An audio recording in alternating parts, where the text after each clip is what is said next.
بسم اللہ الرحمن الرحیم 1943 سے یہودیوں کی یہ آبادی اسرائیل کے یہ کارندے اور بڑے ناز اور نخروں کے ساتھ مکاریوں کے ساتھ کہ جب ان کو پوری دنیا نے یہاں تک کہ ان کے سب سے بڑے دوست اور محبوب امریکہ، فرانس اور کینیڈا نے ان کو جب پناہ نہیں دی اور ان کو واپس کیا، ہٹلر نے جب یہ ارادہ کیا کہ دنیا کے سرزمین سے یہودیت کا نام مٹ جائے، یہ بے سر و سامان دنیا میں گھومتے اور پھرتے اور اپنے لیے پناہ کی جگہ کے تلاش میں سرگرداں رہے، لیکن جب فلسطین کے ان مسلمانوں نے ان کو جگہ فراہم کر دی تو وہ ان کے لیے عذاب بن گئی اور دن بدن ان کے اوپر مظالم ڈالنے لگے۔ یہ وہی دوست اسرائیل کے کہ جب مشکل کی گھڑی میں ان کا ساتھ نہ دیا، لیکن جب معاملہ مسلمان کا آیا تو یہ تمام کے تمام کفار ایک ساتھ ہو گئے۔ اس لیے پیارے حبیب صلی اللہ علیہ وسلم کا فرمان مبارکہ ہے الکفر ملت واحدہ، کہ تمام کے تمام کفر ایک ہی ہے۔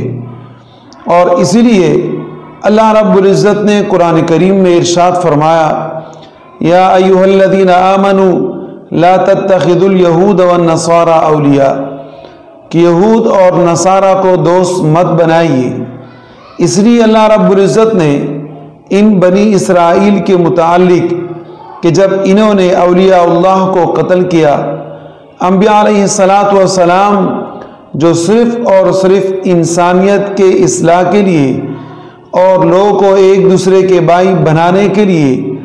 اور تمام کے تمام مخلوقات کو اللہ رب العزت کی عبادت میں یکجا کرنے کے لیے آئے، ان کو بھی انہوں نے نہ بخشا اور قتل کرا دیے۔ تو تب اللہ رب العزت نے ان کے اوپر ذلت، مسکنت، خواری، تباہی اور بربادی اتاری، اور اسی کے متعلق ارشاد فرمایا لعن الذین کفروا من بنی اسرائیل علی لسان داؤد۔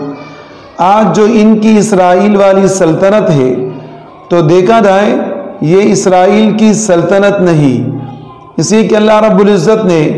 ان کو دنیا میں ذلیل کرنے کا ارادہ کیا تھا، اور وہ ارادہ ہے اور وہ ارادہ چلتا رہے گا۔ تو اس سے کوئی آدمی یہ نہ سمجھے کہ اسرائیل اپنے پاؤں پہ کڑی ہوگی۔ آج بھی اسرائیل کی حکومت اگر قائم ہے تو اس کے پیچھے آپ نے خود سنا کہ فرانس ہے، اس کے پیچھے آپ نے خود دیکھا کہ اس کو امریکہ کی حمایت حاصل ہے، اور وہ ان کو بارہا یہ دلاسا اور مدد کے متعلق باتیں کر رہے ہیں کہ آپ فلسطین پر حملہ کریں، آپ کے پس پشت ہم ہیں۔ آپ نے یہ بھی دیکھا کہ جب انہوں نے اقوام متحدہ نے اجلاس بلایا تو اس اجلاس کو ویٹو کرنے والے امریکہ ہے۔ کیوں؟ اس لیے کہ تاکہ اجلاس سے پہلے اسرائیل فلسطین پر مظالم ڈائے اور ان فلسطینیوں کو تباہ اور برباد کر دے، ان کے مکانات کو ختم کر دے، ان کو سڑکوں پر لے کر آئے، اور یہ بے سر و سامان اپنے جھونپڑیوں میں یا پناہ گزینوں کے اندر چلے جائے، اور اسرائیل ان کے باقی ماندہ زمین کے اوپر قبضہ کر لیں، اور پھر اس کے بعد ہم اجلاس بلائیں گے اور پھر اپیل کریں گے اسرائیل سے کہ آپ جنگ کو بند کر دیجئے۔ تو یہ مکاری، یہ عیاری اور یہ تباہی اور یہ ظلم اور زیادتی پوری دنیا اپنی آنکھوں سے دیکھ رہی ہے، لیکن اللہ رب العزت کے ہاں اس کا بدلہ کوئی مشکل نہیں۔ ایسا کوئی پیدا ہوگا جو انشاءاللہ العزیز ان کا کام تمام کرے گا اور دنیا اپنی آنکھوں سے دیکھے گی۔